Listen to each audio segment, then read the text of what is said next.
¿Qué tal? ¿Cómo están? Muy buen día. Para nosotros es un placer y un gusto poderles saludar en este tiempo especial en nuestro programa Panorama Político Nacional. Y en este tiempo vamos a saludar a nuestro compañero Marvin Reyes, que hoy tenemos el placer pues, de poder abordar el tema principal de este día, que es ¿qué hace exitosa una campaña política? Muchas gracias, Jeffrey, por invitarme a este programa. Saludar también a toda nuestra audiencia que nos ve y que nos escucha a través de diferentes medios y que se interesa también en el tema político, un tema tan necesario para nuestra sociedad, ya que debemos ir fortaleciendo sobre todo nuestra cultura política a modo de que cada vez seamos más expertos al momento de entender, comprender e interpretar los diferentes hechos que van ocurriendo en nuestra sociedad y que sobre todo nos van indicando como sociedad y como clase política por dónde vamos. ¿Okay? Al final el tema de la política es de interés común, así que todos tenemos que estar interesados en este asunto, pero el objetivo es sobre todo hacerlo de la forma correcta. Así que muchas gracias por la invitación. No, a ti te agradezco por estar en este programa, pues y vamos a iniciar con los puntos principales de este abordaje del tema principal.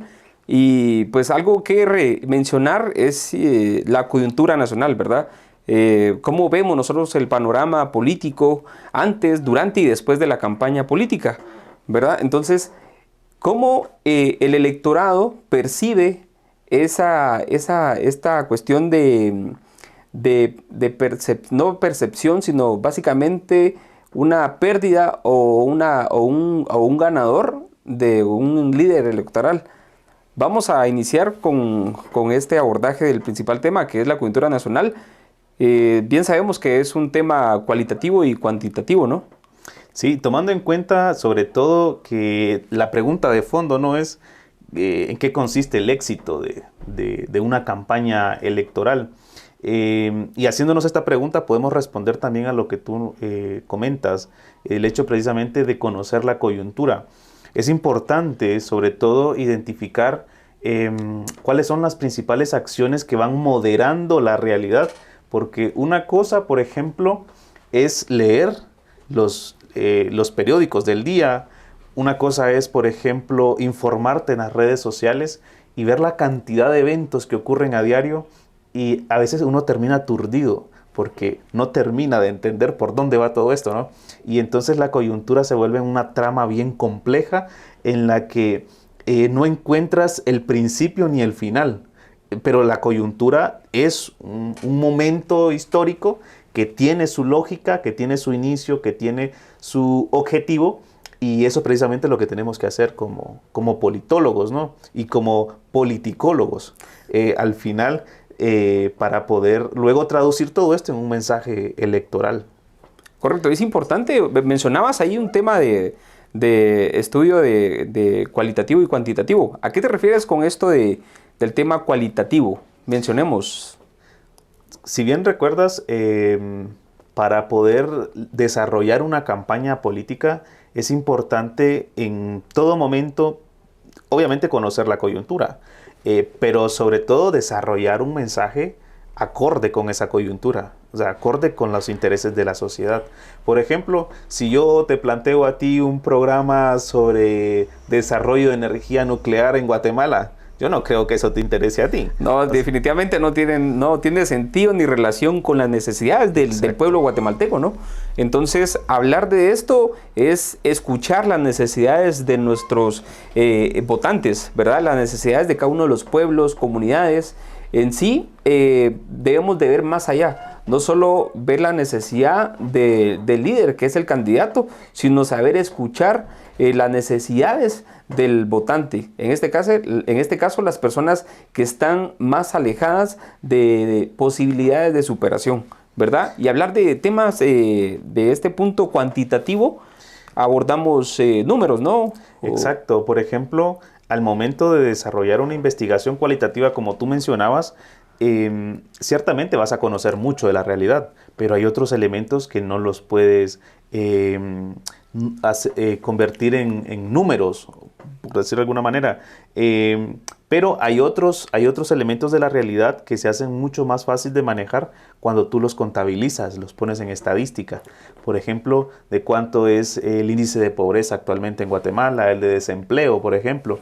Si tú quieres ser candidato a la presidencia o a cualquier municipalidad, vas a tener que conocer primero la población, la cantidad de población que tienes, los estamentos de la población.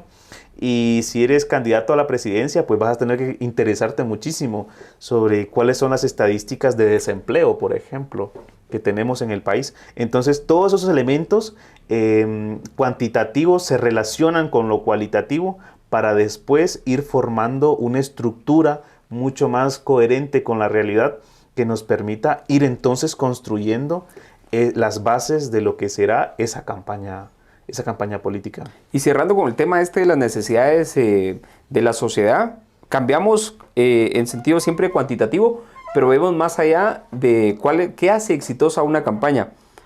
Tenemos que partir desde el punto que cuál es el porcentaje que necesitamos para ganar una campaña y a cuánto tenemos que llegar si pasamos a segunda vuelta. ¿Cierto, Marvin?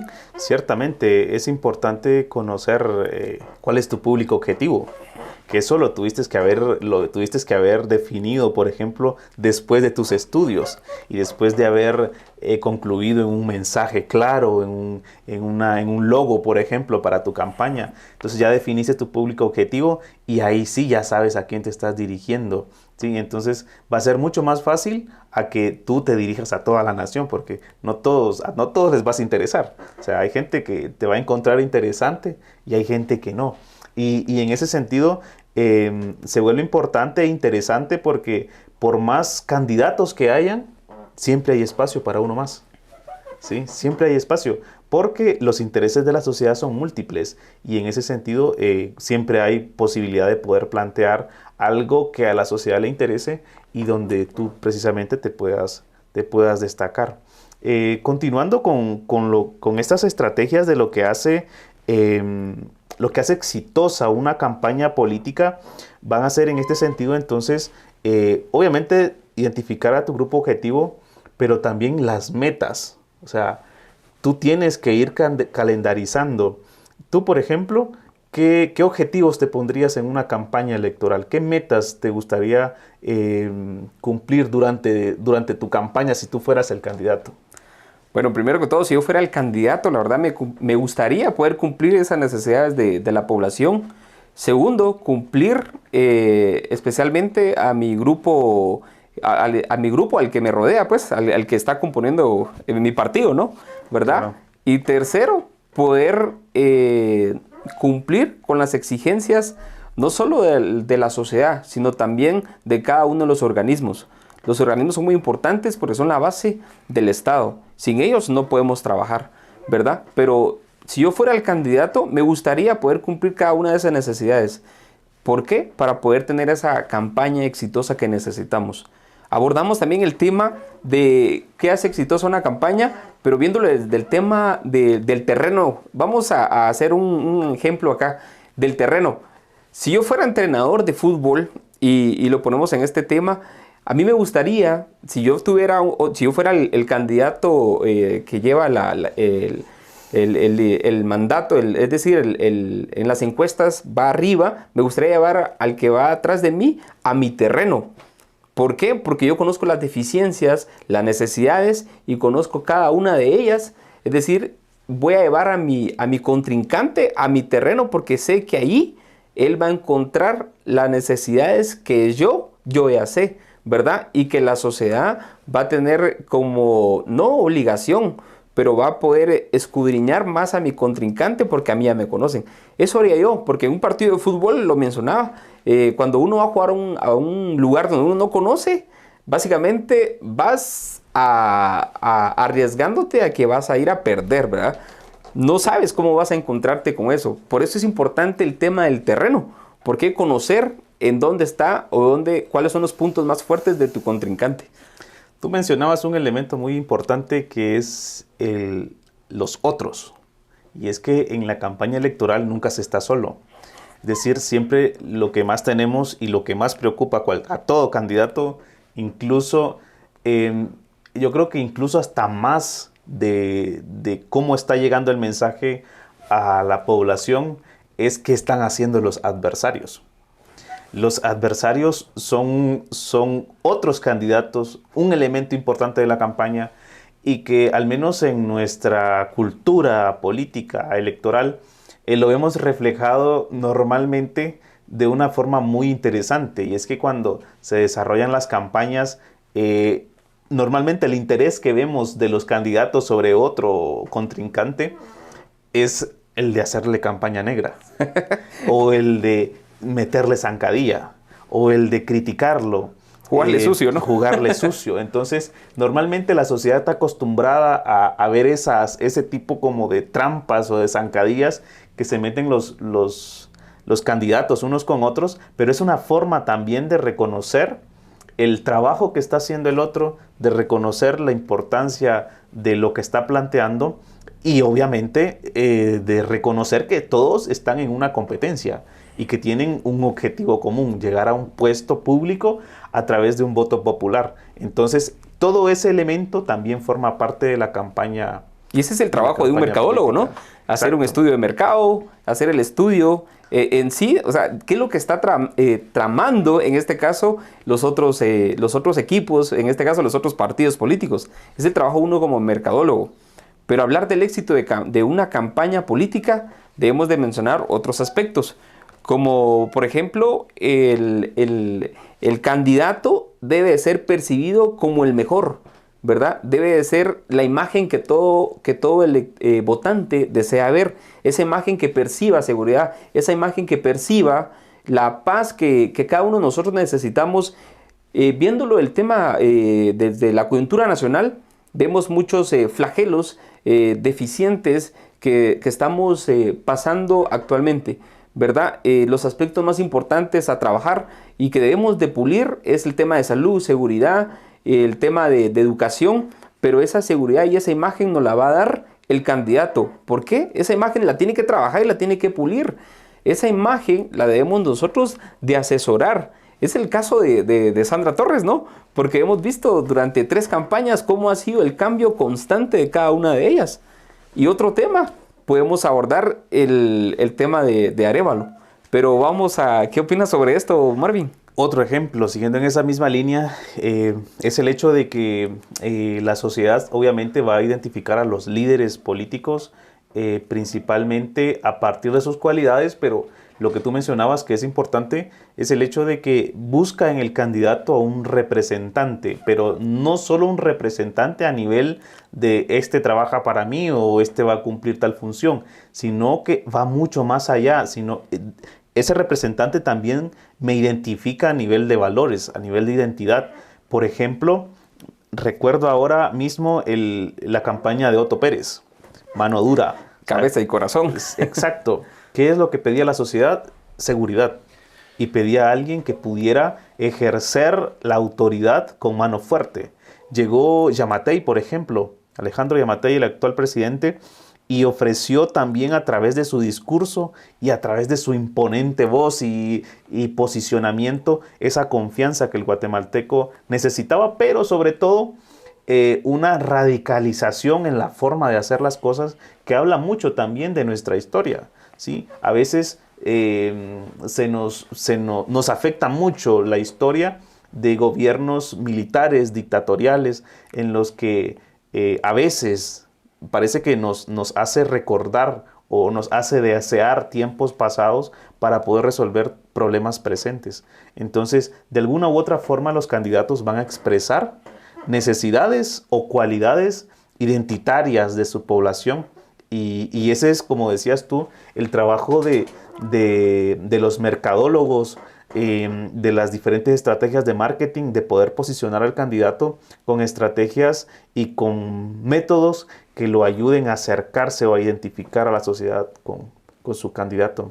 Sí, y yendo de la mano de la calidad de imagen que debe reflejar un candidato, vamos también con el logo, es decir, con qué logo o eslogan vamos a defender a nuestro candidato, esa marca que debe de conectar, ese match que debe tener el candidato junto con el logo, o es decir, el eslogan que va a llevar de mitin a mitin, o de la campaña que va a trasladar de un municipio a otro municipio. Pero ese logo y ese eslogan debe de pegar. ¿Por qué? Porque ese es lo que va a marcar la diferencia de uno a otro partido. ¿Cierto, Marvin? Claro que sí. Y va en la misma línea de lo que estábamos comentando anteriormente. Esa identidad con el candidato también es una identidad con el partido, con la institución. Y todo esto se traduce a través de diferentes símbolos. Y entonces los símbolos que más ve la sociedad en un momento electoral, por ejemplo, son los logos. Entonces vemos todas las calles llenas de pancartas, de vallas, de publicidad y en los medios de comunicación, donde los logos juegan un papel muy importante.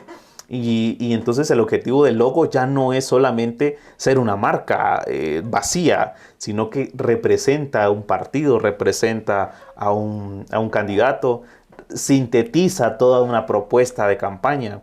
Entonces la sociedad ya identifica muchos más elementos a partir de un pequeño símbolo como un logo.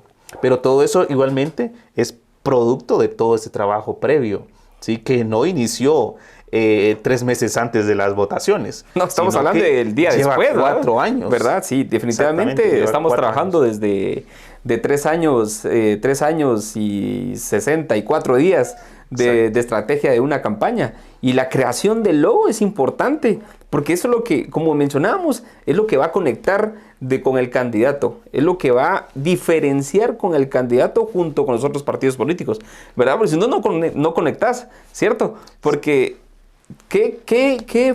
¿cuál fue la diferencia entre Sandra Torres y Semilla? ¿Cuál fue la diferencia entre los logos y el eslogan? El eslogan de Sandra, ¿cuál es el que utilizaba? Unidad Nacional de la Esperanza. Y como lo hemos reflejado durante su campaña, ¿qué es lo que decía? El dinero alcanza cuando nadie se lo roba, ¿cierto? Y la diferencia de Bernardo Arévalo con Semilla, el eslogan o la frase que más utilizaba era la lucha contra la corrupción, ¿verdad? Eso es lo que marcaba y diferenciaba. Y la sociedad quería marcar una valla, es decir, una línea entre una y la otra, porque estamos viendo la diferencia entre algo que me van a ofrecer desde hace muchos años y algo que realmente necesitamos desde ya, que es la limpieza, no limpieza social, estamos hablando de una limpieza de raíz de la corrupción. Ahora, déjame plantearte otros escenarios, ¿ok? Hasta aquí podemos decir que hemos hablado de los principales pasos o elementos con los cuales se desarrolla una campaña, que un candidato, un partido toma en cuenta para poder desarrollar una campaña tradicional, digamos, ¿ok? Estos son puntos fundamentales. Sin embargo, te planteo 3 escenarios.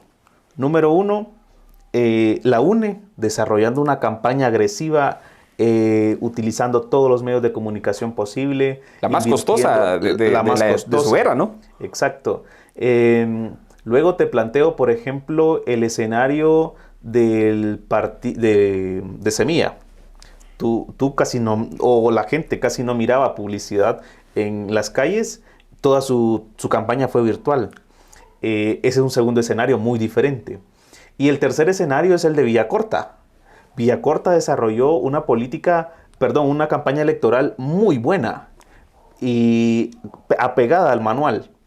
Pero a última hora desarrolla una acción, hace alianza con que lo enterró, ¿no? Con una persona X que no le favoreció y su electorado no se identificó con esa acción.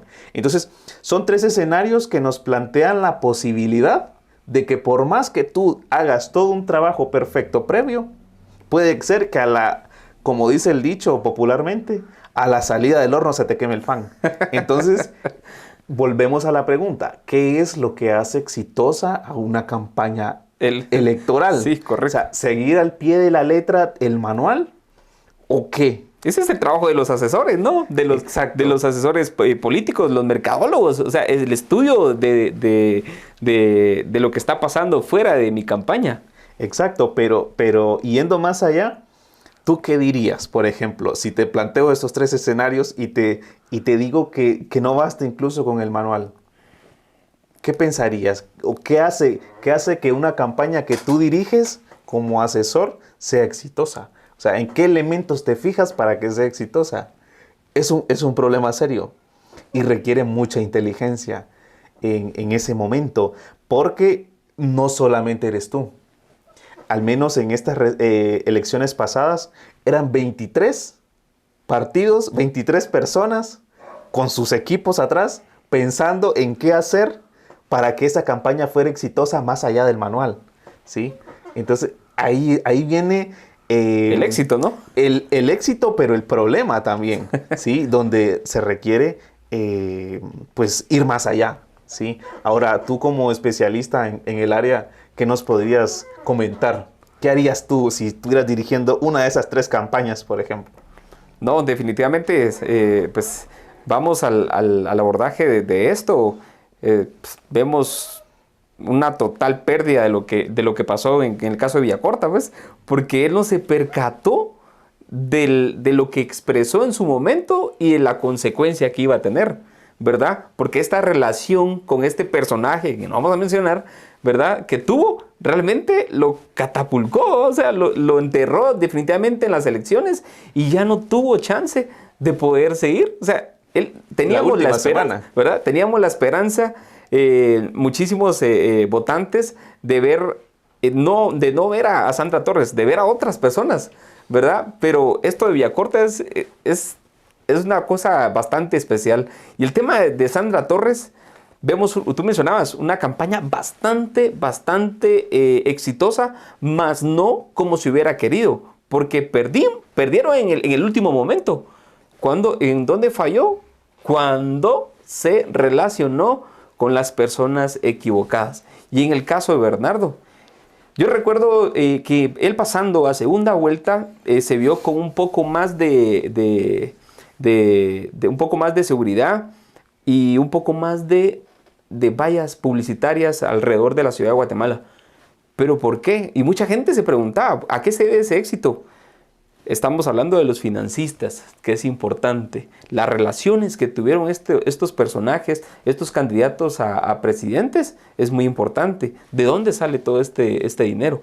El tema de financiamiento, el tema del presupuesto de cada uno de los partidos es parte esencial al éxito que se debe de una campaña, ¿verdad? Prepararse antes, durante y después de la campaña, ¿verdad, Bambi? Claro, en ese sentido, yo creo que también una cosa muy importante que hay que hacer es la de planificar. La planificación inicial tiene que ser exacta, objetiva, realista, pero sobre todo tenemos también que redefinir el tema de lo que es un éxito en campaña y un fracaso en campaña, porque te planteo el caso de la UNE. ¿La UNE fracasó porque no logró la presidencia? No. Sí, porque no logró la presidencia. Bueno, pero logró todavía posicionarse en el lugar que no deseaban, pero todavía se mantienen, ¿verdad? Pero sí no fue un éxito en campaña. Pero logró 27 diputados y logró 105 municipalidades. Es una barbaridad. Ahora, ¿no? ¿eso es un fracaso? No. Entonces, por eso digo que hay que redefinir a nivel interno del partido qué es un fracaso para ti o qué es un éxito para ti. Porque en este punto es donde van a ser muy importantes las metas que tú te pones como partido. Puede ser que tu objetivo sea la presidencia, como Villacorta, por ejemplo, porque sabes que lo fuerte en tu partido no son las municipalidades. Pero puede ser que para la UNE lo fuerte sean las municipalidades y el Congreso. No, y en el caso del Partido Unionista, pues lo fuerte de ellos es las diputaciones, ¿no? Mantener el partido. Por eso están las coaliciones entre uno y el otro partido. Pero el tema del que mencionabas, o sea, es importante porque definitivamente no fue un éxito, porque lo que buscaba la Unidad Nacional de la Esperanza era la presidencia. Después de tantas campañas, y no lograr ese éxito es un fracaso. Es un fracaso. A los ojos, ¿verdad?, de la sociedad, sí. ¿Y qué dirán los que están asociados con Sandra Torres, que durante años han apoyado económicamente el partido? ¿Será que sí o será que se van? Por eso te digo, a los ojos de la sociedad, sí. Y es probable que ante los ojos de algunos financistas también. Definitivamente. Pero a lo interno del partido, ¿lo es o no lo es? ¿Tú qué prefieres? ¿Cero municipalidades, cero escaños en el Congreso? ¿O la presidencia? ¿O ninguna de las dos? Como el caso de Villacorta. Entonces, va a ser importante, por eso, como te mencionaba, las metas a lo interno del partido, que éstas sean realistas, pragmáticas, ¿sí? Y obviamente para ir concluyendo, ¿no? con este pequeño diálogo acerca de lo que es un éxito y lo que hace exitosa una campaña electoral, hay que mencionar que es importante también conocer el padrón electoral. ¿Sí? Es importante saber cómo se comporta ese padrón electoral. Un ejemplo... Que es cambiante, ¿no? Que es cambiante, pero en algunos aspectos nada más. Por ejemplo, en esta ocasión el 40% fue de abstencionismo. Mismo 40% de las elecciones pasadas. En esta ocasión, por ejemplo... El voto nulo, ¿no? Y también el voto nulo. El voto nulo ganó, por ejemplo, en esta ocasión. Más de 1 millón de votos. El 17%, pero es una cifra similar a la de las elecciones pasadas. Entonces, esas son constantes, ¿sí? Ahora, si al final tú tienes a un segmento de la población importante absteniéndose, votando nulo o votando en blanco, ¿qué significa? Significa que al final, al menos con estas elecciones, lo que nos dicen las estadísticas es que el 63% de la población no participó en la toma de decisiones. ¿A qué se deberá ese abstencionismo? ¿Será que no conecta el candidato, no conectan los partidos con la sociedad? O las campañas no están diseñadas con el contexto, relacionadas con el contexto, de modo que te interesen o le interesen a la sociedad. O a un grupo específico, ¿no? O no abarcan todo el país, solo se enfocan en un solo lado. ¿O será que el éxito que se plantean los partidos al interno se relaciona únicamente con ese 37% de la población que en realidad participa, que vota efectivamente? ¿Será eso? No. ¿Será que los partidos en realidad no están desarrollando un discurso general, sino que han focalizado específicamente a su población objetivo y que esa población objetivo es la que vota constantemente por ellos y que no es el 80% del padrón electoral, no es el 50%? O sea, es probable que los partidos en este diseño, en esta investigación que mencionábamos, ya lo tengan muy, muy bien definido o muy bien identificado. Entonces vemos, entre comillas, campañas que no conectan con todos, pero a la misma vez vemos partidos logrando sus objetivos. ¿Y cuál crees que fue el éxito de Bernardo en esta segunda vuelta? ¿Será que conectó realmente con el votante o fue el rechazo que tuvo Sandra Torres para que el votante que no era la conexión con ella se fue con Bernardo? ¿Cuál crees que sea una de esas dos posibilidades? Mira, creo que hay dos razones y son antagónicas.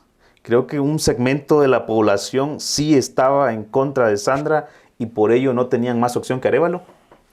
Pero había otro segmento de la población que reconocía que cabe la posibilidad que con Arévalo estén haciendo algo diferente, efecto de su campaña. Hablamos entonces sí del éxito de la campaña, porque ese es un mensaje de campaña. Buenos asesores, ¿no? Porque lograron el objetivo. Exacto. Entonces, creo que hay dos tipos de población en ese sentido y logró capturar a esos dos segmentos de la población y con eso le bastó para poder ganar. No, y es que el éxito de una campaña, si lo queremos generalizar, si lo separamos el fracaso, considero que se debe a la participación de tantos partidos políticos, ¿verdad? Porque vemos un trabajo de campo de todos los partidos, pero no se enfocan realmente en el objetivo principal, que es ganar. Tú mencionabas que cuál será el objetivo de unos partidos y el partido del oficialismo. El del oficialismo, obviamente, ha de ser ganar diputaciones o la reelección de un nuevo candidato, pero no lograron. Y de los otros partidos es mantenerse. Y los que desaparecen fue un fracaso total. Sin embargo, si tú lo confrontas con la realidad, Vamos fue el partido que más municipalidades ganó. Y es el partido que más escaños en el Congreso logró. Correcto. Entonces, quiere decir que le apostaron mucho a las municipalidades y al Congreso. Y ahí está su éxito. Entonces es probable que en cada comicio electoral, en realidad, tengamos más de 1, 2 o 3 campañas exitosas. Es probable, ¿sí? Y no es tan simple a como normalmente solemos pensar. Pero Jeffrey, cuéntanos para ir concluyendo con este espacio tan importante, ¿qué le dirías a nuestra sociedad ya a forma de conclusión respecto al éxito o al fracaso de una campaña electoral en Guatemala y cómo la sociedad sobre todo lo tiene que entender? Sí, para ir cerrando este programa de Panorama Político Nacional, el éxito de una campaña política se debe definitivamente a la relación de la imagen y del logo de un partido, ¿verdad? Porque si no tenemos esa base, o sea, si el candidato no hace la conexión o no realiza la conexión con el votante, no vamos más allá. ¿Por qué? Porque es un rechazo hacia la persona, un rechazo hacia el partido. Debemos de partir de eso y desde dónde vamos a partir y hacia dónde vamos a llegar. Considero que es la imagen del candidato la que va a llegar más allá y es el éxito de una campaña.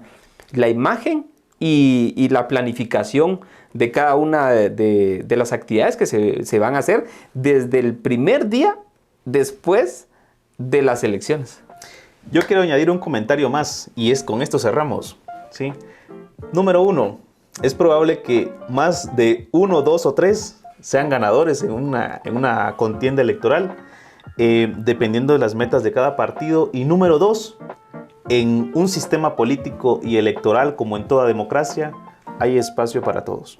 Para todos, definitivamente. Así que invitados toda nuestra sociedad a interesarse en política, a conocer de política, a fortalecer nuestra cultura política y a acompañarnos en nuestro próximo programa. Así que muchas gracias. Gracias, Marvin Reyes, y los esperamos el día de mañana en el programa Panorama Político Nacional.